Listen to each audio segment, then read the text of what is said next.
Good morning, friend. My name is Avinash Ghorpade. Today we are going to learn about present perfect tense. Change the voice of present perfect tense. Because before we have studied simple present tense, simple past tense, simple future tense, then present continuous tense, past continuous tense, and today we are going to learn about perfect tense. So today present perfect tense. See, before going to learn about change the voice of present perfect tense, just let's discuss about present perfect tense. When we use present perfect tense, this is very important questions because structure of present perfect tense is very easy to understand, and we can also write few sentences.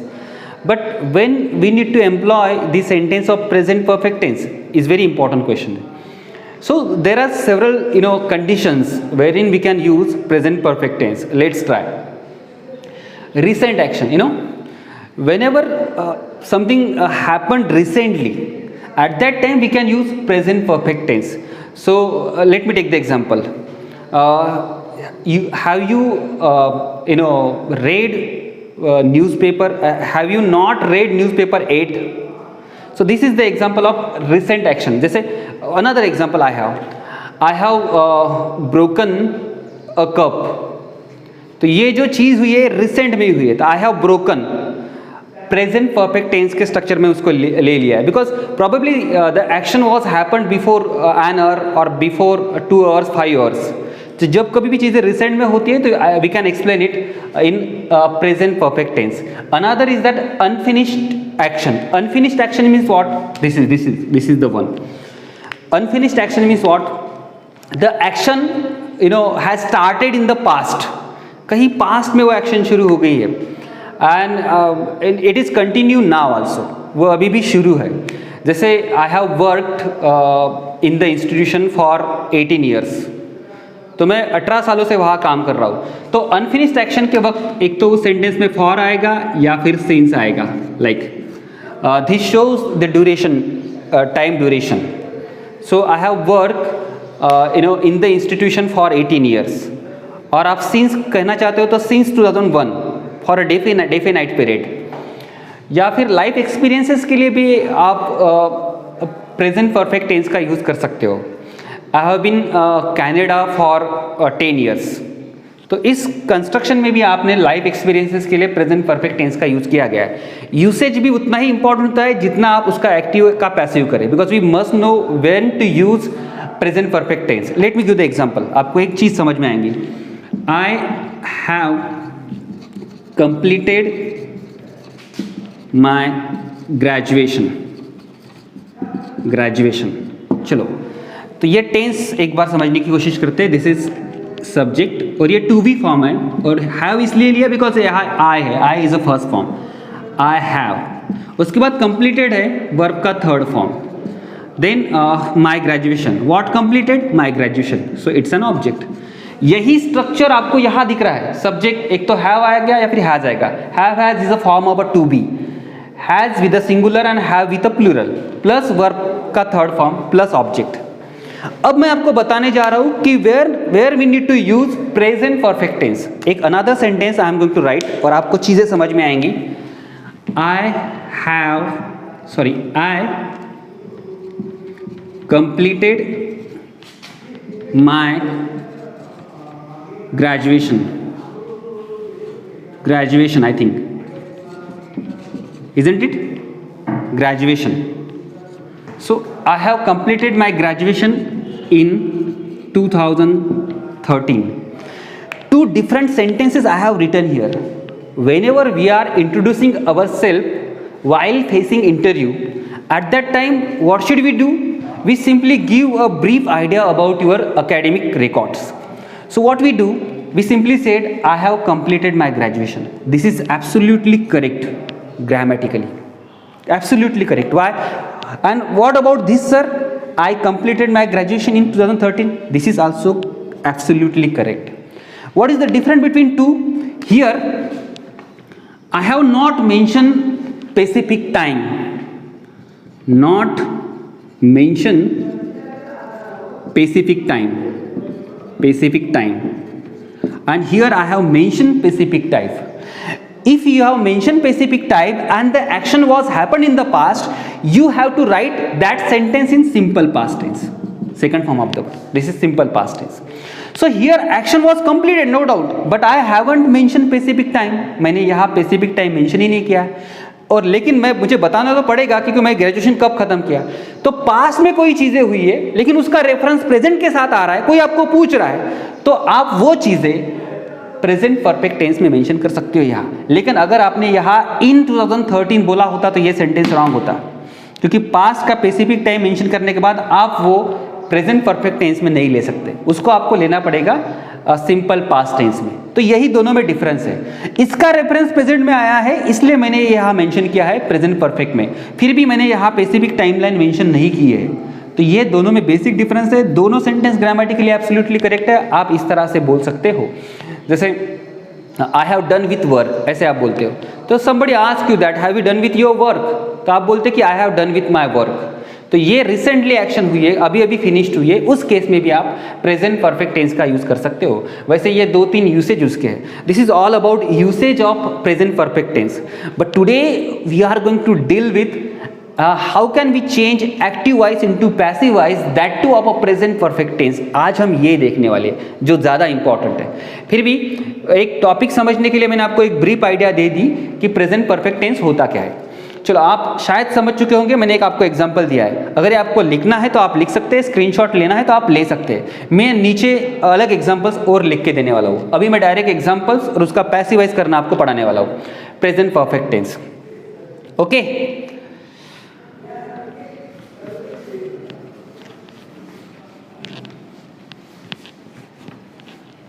Now see the sentence, he has given me a pen. Very simple sentence I have written on the board. He has given me a pen. If you want to know the structure of this sentence, we can see that this is subject. He is a pronoun as a subject. Has is a to be form. Why has? Because he is a third person singular. तो आपको ये चीज़ें भी पता होनी चाहिए कि जैसे he रहा या फिर शी रहा या फिर इट रहा, या आप दुनिया का कोई भी नाम आप ले सकते हो, उसके सामने आपको लेना पड़ेगा हैज़. ये हैज़ रहेगा. इसी को हम और एक बार एक्सप्लेन करने की कोशिश करते हैं. हैव कब आएगा फिर? जैसे फर्स्ट पर्सन है आई या वी या यू सेकंड पर्सन है, या फिर कोई भी प्लूरल चीज़ें अगर आप ले रहे हो, जैसे मैं यहाँ स्कूल्स ले रहा हूँ, तो इस सब के सामने आपको लेना पड़ेगा हैव, और यहाँ आएगा हैज़. ये भी आपको ध्यान रखना है क्योंकि बच्चे यहाँ पे भी गलती करते हैं. तो मैंने ही थर्ड पर्सन सिंगुलर है एज अ सब्जेक्ट ही, और उसके बाद टू बी फॉर्म मैंने हैज़ लिया है. वर्ब का थर्ड फॉर्म आता है जो मैंने यहाँ ले लिया है V3 करके प्लस, और बीच बचे हुए ये कुछ वर्ड्स मेरे पास है. अब देखते हैं क्या करना है इसके साथ. He has given what? He has given what? A pen. So it's an object. तो ये ऑब्जेक्ट व्हाट से क्वेश्चन पूछने के बाद जो पहला ऑब्जेक्ट आता है उसको हम फर्स्ट ऑब्जेक्ट बोलेंगे, पहला ऑब्जेक्ट. हैज़ गिवन व्हाट से क्वेश्चन पूछा मैंने, and the answer is a pen. This is an object. लेकिन यहाँ मी पे मी भी दिया गया. So what is me? What is the significance of me in this sentence? Me. तो मैं एक बार फिर क्वेश्चन पूछता हूँ, whom गिवन? टू मी. तो यहाँ ये ऑब्जेक्ट नंबर 2 है. Object number 2. It means that we have a 2 object in this sentence. 2 object है. इसका पैसिवाइज कैसे करें ये भी हम देखेंगे. उससे पहले आप समझने की कोशिश कीजिए, this sentence is in a form of present perfect tense, क्योंकि यहाँ मैंने स्ट्रक्चर लिख के दिया है. एक्टिव वॉइस में जो स्ट्रक्चर है वो प्रेजेंट परफेक्ट टेंस का है, तो इसमें ये बना हुआ है. सर अभी हमें एक चीज़ समझ में आ चुकी है कि दिस इज एक्टिव वॉइस. अब इसको पैसिवाइज कैसे करें? पैसिवाइज करना उससे भी ईजी है. मैंने ऑलरेडी एक्टिव वॉइस का स्ट्रक्चर यहाँ लिख के रखा है, पैसिव वॉइस का स्ट्रक्चर भी लिख के रखा है. ये जो ऑब्जेक्ट है इट में it will be in the place of subject. तो यहाँ सब्जेक्ट के प्लेस में लिखा है हैज़ या हैव, दोनों में से एक मुझे टू बी फॉर्म लेना है. मैं अकॉर्डिंग टू ऑब्जेक्ट ले लूँगा. अगर ऑब्जेक्ट प्लूरल है तो मैं यहाँ हैव लूँगा, ऑब्जेक्ट सिंगुलर है तो मैं यहाँ हैज़ ले लूँगा. प्लस बीन आ जाता है. ये एडिशनल जो चीज़ यहाँ आ रही है इज बीन. पैसिवाइज करते समय प्रेजेंट परफेक्ट टेंस का जो एडिशनल वर्ड आ रहा है वो बीन है. बीन, उसको भूलना नहीं है. बीन प्लस वर्ब का थर्ड फॉर्म. पैसिवाइज में हमेशा ही वर्ब का थर्ड फॉर्म आता है. In every passive sentences you may notice that verb is in always is in a third form of the verb, तो थर्ड फॉर्म में आया और बाय करके सब्जेक्ट लिखा है। इसी को फॉलो नीचे करते हैं, कोई दोनों में से एक ऑब्जेक्ट ले लो आप, पहले डायरेक्ट ऑब्जेक्ट वाला बना देते हैं या ऑब्जेक्ट नंबर 1 का बना लेते हैं, तो ये ऑब्जेक्ट आ जाएगा यहाँ अ पेन, आपको दिख रहा है शायद, अ पेन मैंने ले लिया यहाँ, क्योंकि स्ट्रक्चर वही बोलता है कि ऑब्जेक्ट आप यहाँ ले लो, 2 ऑब्जेक्ट उसमें से मैंने एक ले लिया अ पेन। उसके बाद आप बोले कि सर बी ले लो उसमें जो है, तो बी में जो है एक तो हैज़ यहाँ दिया गया, आप हैव भी ले सकते हैं, लेकिन अ पेन इज अ सिंगुलर इसलिए हैज़ ले लिया। उसके बाद आपने बोला सर कि बीन लेना है, been is an additional word, तो मैंने यहाँ बीन ले लिया, been is an additional word, this is very important because you are going to miss this. A pen has been, then given is in a third form. इसमें एक अच्छी चीज़ है कि वर्ब ऑलरेडी थर्ड फॉर्म में होता है, we can not, we don't know need to change it, तो given ले लूँगा मैं, a pen has been given, और उसके बाद बचा हुआ क्या है, मी है। तो आपको लास्ट टाइम भी मैंने बताया कि whenever we have an indirect object in the form of a person, in the form of a pronoun, उस वक्त आपको in order to maintain grammatical sense we need to take additionally to. तो मैंने यहाँ to ले लिया, ये to क्यों लिया, बिकॉज इट इज़ प्रोनाउन है ऑब्जेक्टिव फॉर्म में और वो पर्सन है, इसलिए मैंने यहाँ ऐसे किया। A pen has been given to me, और ये ही करके यहाँ सब्जेक्ट था, इसको बाय करके मैंने ही बिकम्स हिम, तो ही का बन गया हिम, दैट इज ऑल। इतने इजी तरीके से मैंने इसका एक्टिव का इसका पैसिव यहाँ कर लिया है। लेकिन एक बात हमें और समझ में नहीं है, sir can we take this one also as a subject in passive voice? Yes, we can take this also. How can? ये इसका एक टाइप बना दिया मैंने, इसका दूसरा टाइप बना देता हूँ। चलो इसको सब्जेक्ट बना लेते 1 मिनट के लिए, तो मी का बन जाता है, me becomes I in the subject form. I know that this is the nominative case of pronoun I and this is the objective case of pronoun I, me, okay? तो मैंने यहाँ me बना दिया है, तो ये एक बचा हुआ ऑब्जेक्ट है उसमें, चलो इसको रख देते हैं। उसके बाद क्या करना है सर, आपने ऑब्जेक्ट तो ले लिया, बी लेना है, तो I के सामने हैज़ आएगा? नहीं आएगा, I के सामने हैज़। अभी यहाँ लिख के दिया है सर आपने, फर्स्ट पर्सन रहा, सेकंड पर्सन रहा या प्लूरल रहा तो आएगा हैव, तो ये है उसका फर्स्ट पर्सन, ये उसका सेकंड पर्सन, और स्कूल्स जो प्लूरल फॉर्म में इसलिए आएगा हैव, और ही शी इट या कोई भी दुनिया का नाम हो उसके लिए आएगा हैज़। आपने ऑलरेडी लिख के दिया है, हमें समझ में आया सर। तो आई के सामने आता है हैव, तो बन गया आई हैव। और आपने बताया सर कि टू बी फॉर्म यूज करने के बाद बीन लेना है, आई हैव बीन, मैंने वो भी ले लिया, आई हैव बीन। उसके बाद क्या, आई हैव बीन वॉट, तो उसके बाद जो बचा हुआ है वो सेंटेंस ले लेंगे, आई हैव बीन गिवन जो दिया गया है यहाँ वर्ब का ऑलरेडी थर्ड फॉर्म में, I have been given what, given a pen. Sir आपने यहाँ टू नहीं लगाया, यहाँ टू लगाने की ज़रूरत नहीं है, it doesn't require to here, इसलिए मैंने यहाँ टू नहीं लगाया। यहाँ क्यों लगाया, I have already explain you, I had already explain you. Then I have been given a pen, किसने दिया है, बाय ही बिकम्स हिम। तो एक ही sentence wherein we have two objects and I have converted both the objects into passive voice by writing two different sentences applying the same rules as I mentioned here। तो एक ही चीज हमने दो तरीके से यहाँ करके दिखाई है पैसिव वॉइस में। So this two passive sentences, तो आप ये समझ चुके होंगे कि he has given me a pen का पैसिव वॉइस कैसे किया जाता है। अगर इस सेंटेंस का पैसिव वॉइस करना आपको आ गया तो there are number of sentences that you can change present perfect tense का सेंटेंस आप इनटू पैसिव वॉइस। तो can we see another examples of present perfect tense. ये आपको समझ में आ चुका होगा, इसमें कोई स्टेप्स नहीं, हमने सीधा सीधा बनाया है और यहाँ मैंने ऑलरेडी स्ट्रक्चर लिख के दिया है। ये स्ट्रक्चर आपको बिल्कुल ध्यान में रखने हैं। One more important thing that if you don't know the structure of a tenses, you cannot identify active voice. And once you are not able to identify active voice, how do you change into passive voice? तो ये एक चीज़ है कि basic tenses आपको आने चाहिए। At least 12 tenses है, उसमें से 8 टेंसेस के पैसिव वॉइस होते हैं, तो वो आपको आने ही चाहिए, वो प्रैक्टिस करनी ज़रूरी है, ये प्रैक्टिस करनी ज़रूरी है। Now let's see another sentence of present perfect tense. You can take a screenshot of this. See today we are learning about present perfect tense and we need to change into active into passive। But her bar sentences assertive नहीं होते, affirmative नहीं होते, वो बहुत बार negative भी होते हैं। तो नेगेटिव सेंटेंस अगर रहे आपके तो उसका पैसिवाइज कैसे करेंगे वो हम पढ़ेंगे अभी आज। तो जैसे suppose we were somewhere in the party and there are so many peoples around us, and I have observed an incident. There is a girl and she has broken cups over there. So when somebody inquired to her whether she has broken the cup or not, so she replied such as, she has not broken 2 cups. Probably she has broken a cup. शायद उसने एक cup को break किया था, तो इसलिए वो बोल रही है कि she has not broken 2 cups. I have already given the incidents. तो ये सेंटेंस नेगेटिव है बिकॉज यहाँ नॉट आया है, नॉट या नेवर आया तो वो नेगेटिव बन जाता है। नेगेटिव सेंटेंस का पैसिवाइज करना उतना ही ईजी है जितने हमने अभी तक अफर्मेटिव सेंटेंस देखे हैं, क्योंकि ये बी के साथ ही नॉट आएगा, बस इतना ही ईजी उसका रूल है। चलो ये सेंटेंस प्रेजेंट परफेक्ट टेंस का है इसलिए एक्टिवाइज में है, इसको हम पैसिवाइज करेंगे तो कैसे होगा, वो वैसे ही होगा।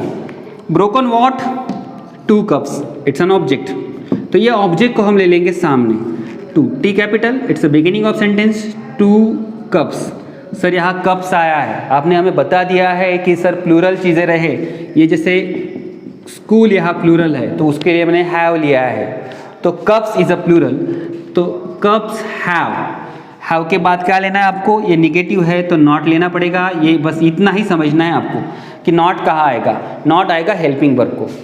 हेल्पिंग वर्ब आपको समझ में आना चाहिए कि जो हमेशा वर्ब को हेल्प करता है इट्स कॉल्ड हेल्पिंग वर्ब। तो यहाँ हैव हैज़ ये हेल्पिंग वर्ब ही है, अगर और डिटेल में जाए तो वो बी फॉर्म में आए।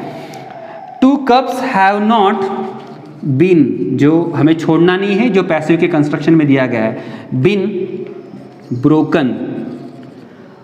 2 cups have not been broken by she becomes her. इतना ईजी है, तो मैंने एक सेंटेंस करके दिया तो आपको 10 करके दिए, काम वही रहेगा, बात वही रहेगी। I will give you another sentences for exercise probably in the link, और I will send you separately. तो ये निगेटिव सेंटेंस मैंने ऑलरेडी बना दिया है जहाँ नॉट लगा हुआ था। लेकिन सर अगर सेंटेंस इंट्रोगेटिव रहा तो प्रेजेंट परफेक्ट टेंस में उसको चेंज कैसे किया जाए, क्या हम उसको देखेंगे? तो आपने अगर ये स्ट्रक्चर लिखा हुआ है तो इसको मैं वाइप कर लेता हूँ टोटल, मैं so that I can utilise the entire board. Okay,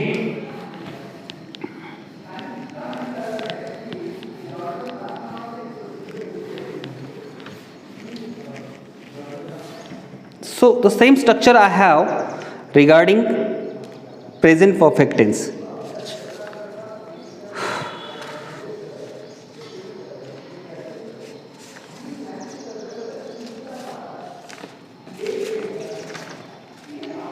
Okay, so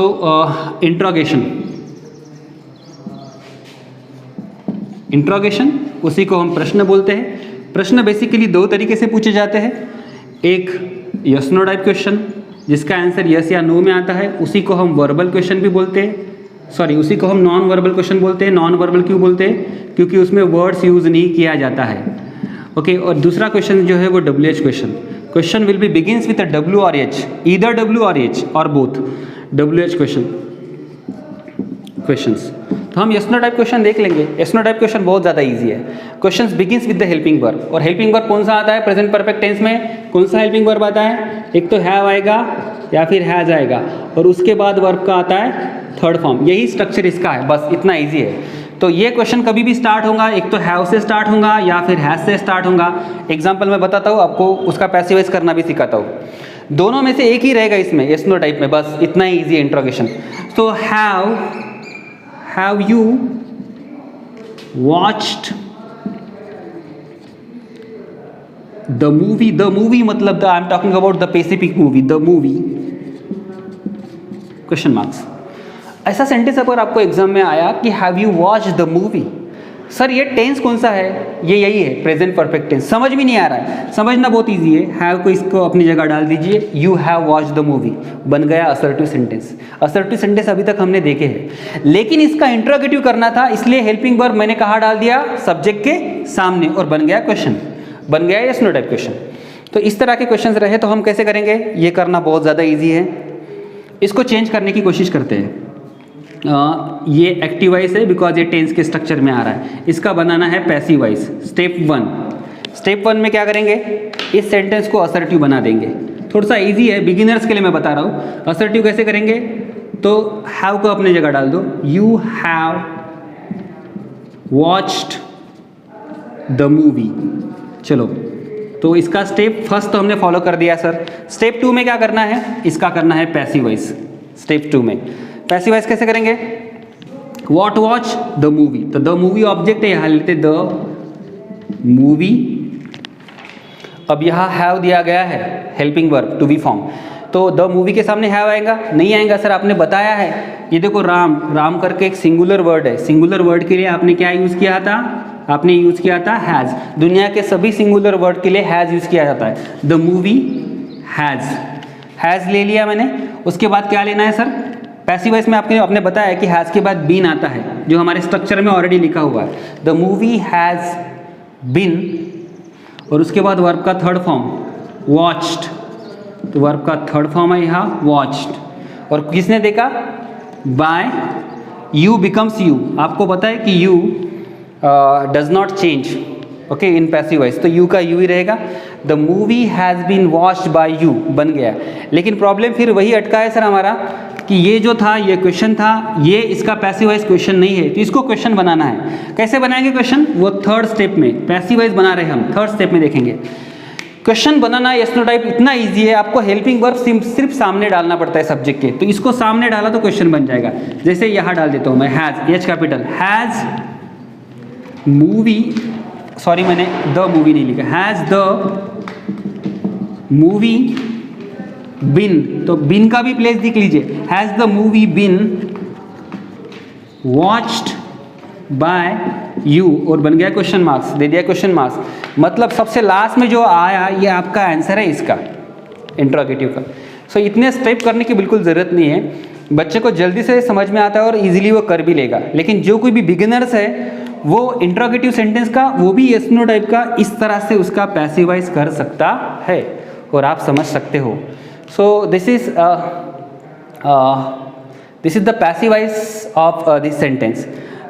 तो I have followed certain stages. Stage 1 जिसमें मैंने असर्टिव किया, फिर उसको पैसिवाइज किया और फिर उसको इंट्रोगेटिव किया। एक बार फिर आपको मेरे वीडियो को अच्छी तरह से आपने देखा तो ये आपको समझ में आएगा। कमिंग टू अनदर टॉपिक, इसी इंट्रोगेशन में आपको WH क्वेश्चन बनाना मैं आपको सीखूंगा कि WH क्वेश्चन रहा इसका तो उसको पैसिवाइज कैसे किया जाता है। If you want to take a screenshot you can. Okay, see interrogation में WH क्वेश्चन की बात कर रहे हैं मैं। WH क्वेश्चन मतलब क्वेश्चंस बिगिंस विद W या फिर H, how many, how much वगैरह जैसे वर्ड आते हैं। तो यहाँ W से स्टार्ट हुआ तो ये WH क्वेश्चन है, लास्ट में क्वेश्चन मार्क्स भी दिया गया है। तो चलो इसका पैसिवाइज कैसे करें, ये एक्टिवाइज है। इसका पैसिवाइज करना बेटा बहुत ज़्यादा ईजी है। 1 मिनट के लिए Y को बाजू में रख के रख देते हैं और बचा हुआ सेंटेंस पढ़ लेते हैं। Has Teju left the country, तो मैं पढ़ रहा हूँ, अरे ये तो पढ़ने का मुझे लगा कि this is yes no type question, क्योंकि ये हैज़ के बाद जो बचा हुआ क्वेश्चन है वो यस नो टाइप। इसका पैसिवाइज करना हम सीख गए। कैसे करना सीख गए, 1 मिनट के लिए वाई को रख दो बाजू में, मैं पैसिवाइज करना सिखा रहा हूँ आपको। पहला स्टेप इसका है कि इसको असर्टिव कर दो।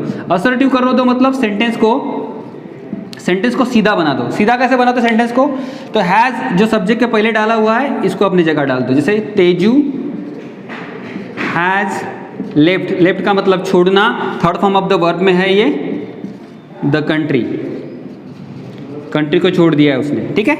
तो असर्टिव बना दिया। स्टेप्स 2 इसका है, इसका पैसिवाइज करेंगे। इसका पैसिवाइज करना इजी है। Left, what left, the country, it's an object, तो इसको आगे ले लेंगे द कंट्री, कंट्री भी सिंगुलर है इसलिए हैज़ आएगा, कंट्री हैज़, और बिन लेना पड़ता है पैसिवाइज में, बिन लेफ्ट, ऑलरेडी थर्ड फॉर्म दिया गया है लेफ्ट, किसने छोड़ा है कंट्री, बाय तेजू, तो इसका तो हमने पैसिव वॉइस बना लिया है। प्रॉब्लम यह है कि सर ये क्वेश्चन था और ये क्वेश्चन नहीं है, तो इसको हम क्वेश्चन बना देंगे। वो बनाने की तीसरी स्टेप्स मैंने आपको ऑलरेडी इंट्रोगेटिव में यस नो टाइप क्वेश्चन में ये स्टेप्स बताया है। तो कैसे करेंगे, इसे हैज़ को सब्जेक्ट के सामने डाल देंगे, तो यह ऐसे has the country been left by Teju. तो मित्रों अब बन गया ये यस नो टाइप क्वेश्चन का पैसिव वॉइस। लेकिन प्रॉब्लम यह है सर कि ये वाई से पूछा वाला क्वेश्चन है, WH क्वेश्चन है, तो बचा हुआ जो वाई था जो हमने पहले इसमें छोड़ के रखा था उसको एक बार फिर ले लेते अपनी जगह यहाँ। तो यहाँ ये स्टेप 3 में मैं वाई को यहाँ ले लेता हूँ वाई, और हैज़ बन जाएगा स्मॉल क्योंकि पहला लेटर वो रहा नहीं अभी। Why has the country been lived by Teju, इसका बन गया है ये पैसिव वॉइस। तो स्टेप्स वही करके दिया मैंने 1 2 3। एक बार फिर ऑब्जर्व कीजिए, समझने की कोशिश कीजिए, आपको चीज़ें पूरी समझ में आ जाएंगी। Now today we are dealing with a very important topic called present perfect tense, और उसका हमने पैसिव वॉइस करना हमने आज सीख लिया है।